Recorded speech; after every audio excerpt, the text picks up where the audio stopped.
Hello everyone, I'm Andrew, and it goes without saying that I am a huge fan of the work of Hayao Miyazaki and his legendary Studio Ghibli. From Princess Mononoke to Spirited Away, they've produced some of the most moving and beautiful films ever made, and they've inspired entire generations of artists and creators to follow in their footsteps. Ghibli has mastered the art of anime cinema, but it's extremely rare for them to step outside of their wheelhouse. That's why No Kuni was such a big deal. It was the first video game made in partnership with the studio, and while they're not involved with the sequel coming out this week, No Kuni II still has some Ghibli talent behind the scenes. Ghibli's trademark visuals, adorable otherworldly characters, and dreamlike sensibility have influenced countless games, and the modern industry could really use an injection of their craft and creativity. That's why today I want to talk to you about why games need Ghibli.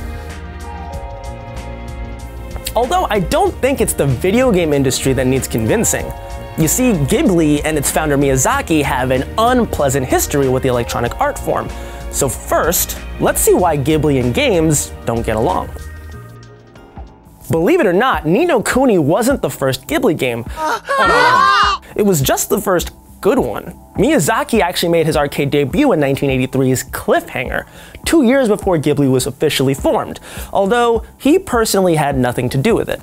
Cliffhanger was a laserdisc game where you'd watch the pre-recorded scene play out, then you'd hit a button at the right time to keep the action going. But unlike, say, Dragon's Lair, which had amazing original animation from Don Bluth, Cliffhanger was cobbled together from 2 Lupin III movies, including Miyazaki's directorial debut, The Castle of Cagliostro. The legendary car chase made it into the game, but otherwise it was a spliced together mess, and its only real legacy is a cameo in The Goonies. I'm sure Miyazaki would have disowned it, but honestly, it's doubtful that he even knew about it. Besides Cliffhanger, there were 2 terrible games based on Nausicaa released for Japanese computers in the 80s. Technology hadn't quite gotten to the point where you could render the mutant insects of the Sea of Decay, or Joe Hisaishi's haunting score.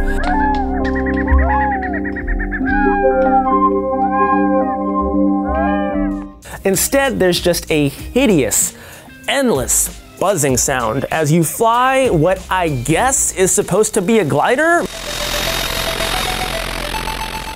It's a pretty stark contrast to the film's environmentalist, anti-war message, and it would be Ghibli's last video game project until Ni no Kuni all the way in 2010. I'm sure the bad experiences didn't help, but Miyazaki has never been a huge fan of games, or any kind of technology for that matter.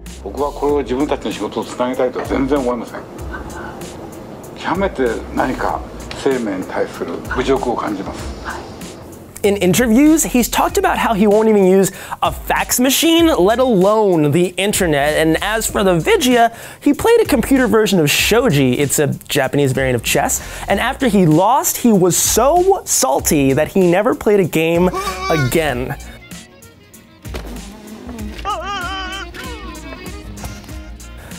My hero. Miyazaki is famously stubborn. He refused to attend the Oscars when Spirited Away won Best Animated Feature in 2003 in protest of America's involvement in the Iraq War. The Academy congratulates Hayao Miyazaki and accepts this on his behalf. Thank you so much. And when producer Harvey Weinstein wanted to butcher Princess Mononoke for its US release, Miyazaki famously mailed him a katana, bearing a simple message attached to the blade: no cuts. He's very set in his ways, but that dedication is what makes Studio Ghibli's work so incredible, and that's what they can bring to games. As one of the most influential anime studios ever, Ghibli has already made a huge mark on gaming. Studios across the industry have used their movies for inspiration. The Chocobo in Final Fantasy were actually based on the horse claws from Nausicaa, and even in modern games like Breath of the Wild, you can see a lot of Princess Mononoke in the soft, cel-shaded environments. Sweet, but somehow melancholy world, and hauntingly beautiful forest creatures. But beyond the surface level comparisons, there's even more that Ghibli can teach games on a fundamental level. Their films suck you in when you combine the lush visuals, heartwarming characters and gorgeous Joe Hisaishi music,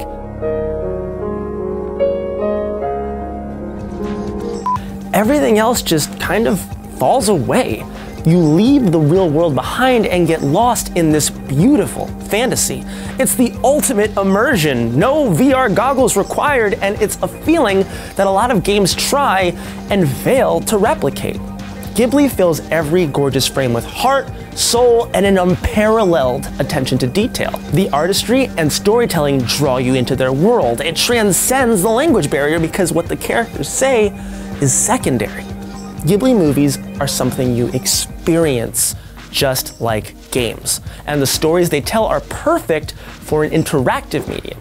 Whether it's Chihiro's adventures in the spirit realm or Oliver's quest to save his soulmate in Ni no Kuni, they're about inexperienced outsiders wandering through a world that they don't fully understand. But as they journey through the film, they learn about their surroundings and discover things about themselves. And isn't that what we play games for? The search for humanity inside a world of fantasy. And doesn't that sound a lot more engrossing than a forced tutorial and meaningless side quests? Did you see a hound on the road? Every part that Ghibli excels in can make games better, from their dedication to awesome female heroes to their anti-war ideology. Today's militarized, hyper-masculine games could learn a lot from Studio Ghibli. The marketplace might not have been right in the past, but now is the time for Ghibli to make their mark. When Ghibli partnered with Level 5 to develop Ni no Kuni in 2010, the Japanese gaming industry was in rough shape.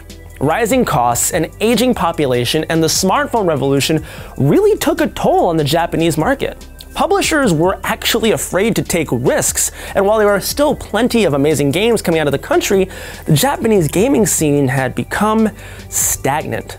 In 2009, while development on Ni no Kuni was in full swing, Mega Man co-creator Keiji Inafune stood up at the Tokyo Game Show and said, "Japan is over. Our game industry is finished." Those are some pretty dire words, but as we would learn from Mighty No. 9, you shouldn't take what Inafune says at face value. Why are you doing this to me? What a travesty! What an awful game! Over the last few years, we've seen an incredible new resurgence of awesome Japanese exports. There's almost too many to count, from Monster Hunter World to Mario Odyssey. Games like Persona 5 and Nier Automata exemplify everything that's amazing about Japanese games, and their style, innovation, and excellence impressed more than just the critics. They're all huge sellers, and like Breath of the Wild and so many more, they owe a huge debt to Studio Ghibli's work.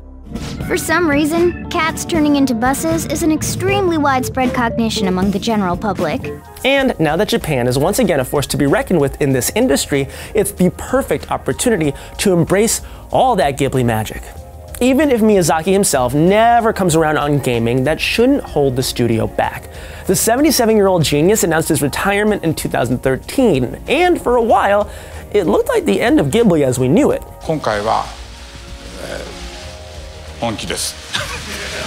Thankfully, Miyazaki changed his mind in 2016, and today they're hard at work at a new feature film called How Do You Live? Still, that experience goes to show that the studio should be open to exploring new mediums. Unlike its predecessor, Ni no Kuni II doesn't have the official Ghibli seal of approval, thanks to the turmoil around Miyazaki's retirement. Still, studio alums like Joe Hisaishi and designer Yoshiyuki Momose were able to lend their gifts to the game and helped create another awe-inspiring JRPG experience.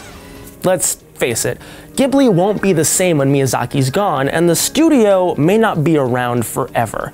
But that's why I want to see them branch out. There's just too much talent there to go to waste, and their magic can do wonders for the world of gaming. Hey everyone, thank you so much for watching. Just like the video game industry, Studio Ghibli has been a huge influence on me, and now I'm wondering what some of your favorite movies are from the studio. Do you like My Neighbor Totoro, Princess Mononoke, Spirited Away, or are you just here because you're excited for Ni no Kuni II? Let me know in the comments. As always, please subscribe to NowThis Nerd, and if you see a bus shaped like a cat, be a little hesitant before getting on it.